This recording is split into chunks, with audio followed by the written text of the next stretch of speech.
Just before I throw it over to Brian Hayes and his panel, I want to shout out to Emily Kaplan, who does such great work for ESPN and joins us always on these days. And I think the last time, Brian, that Emily was talking on your panel, she was saying, when Steve Yzerman, go out and spend some of the money, all the cap room he has. Within about a minute of her saying that, the Wings announced their first signing, which was Jacob Bernard-Docker, and then James Van Riemsdyk, John Leonard. Not big moves, but at least they finally listened to Emily. Yeah, they were listening to Emily. Absolutely. Not a fraud. Not a fraud. Not a fraud, exactly. Thank you, Emily. You're right. All right, so the amount of players who are available, it continues to shave off, minute by minute, hour by hour here. But Nick Ehlers is still available. He's at the top of the board here.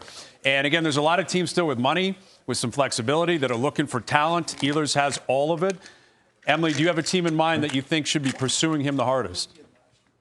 I wonder about who needs him the most, right? And I know that the Tampa Bay Lightning are one of the teams he's talking to. And Look, I don't think anyone's going to feel much sympathy for them having to keep up with the Joneses in Florida. But when I covered their playoff series against Florida, their depth disappeared really fast. That said, they'd have to move out money to make it work. Carolina, I don't know if they need him the most, only because their GM, Eric Tulsky, is so aggressive. I could see him just doing a player-for-player trade early in the season, finding high-end talent to give them that scoring.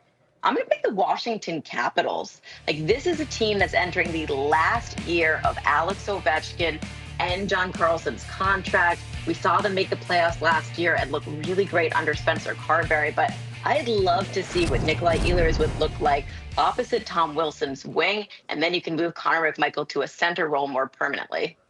Well, Emily, I talked earlier about wanting the Winnipeg Jets to do something, and Darren Dreger just reported that don't count the Winnipeg Jets out just yet. Maybe he does pull Brock Besser here and goes back to Winnipeg Jets. And I think that's the ultimate best situation. At least I want to see Nikolaj Ehlers return to, because he's familiar with that spot. He could help boost that Jets team to, again, compete for the President's Trophy this year. But the team that I'm looking at right now is the Chicago Blackhawks. I mean, $20.5 million in cap space, and they need an electric player to play alongside Connor Bedard. What's Chicago doing to surround a guy like How Bedard? many years have we been asking that question? And for me, I'm looking directly at them and saying that should be the spot that should be targeting Nikolaj Ehlers to join that group. Yeah, I think Chicago does make a lot of sense. Winnipeg, though, was interesting. Like Brock Besser, he shook up this room, and I'm sure he shook up the league when he got to the market and then decided, I'm actually going to stay in Vancouver. So he lost the ability to sign for 8 years. He was okay with that. He was comfortable with it. He still got a 7-year deal. For me, that makes the most sense, Emily, because of what Winnipeg represents as well. They generally need to draft, develop, keep their players. They know who Ehlers is. He's very effective. They were the best team in the league last year during the regular season. Ehlers to Winnipeg, it seems like it's possible. That still, I think, is a great, great fit.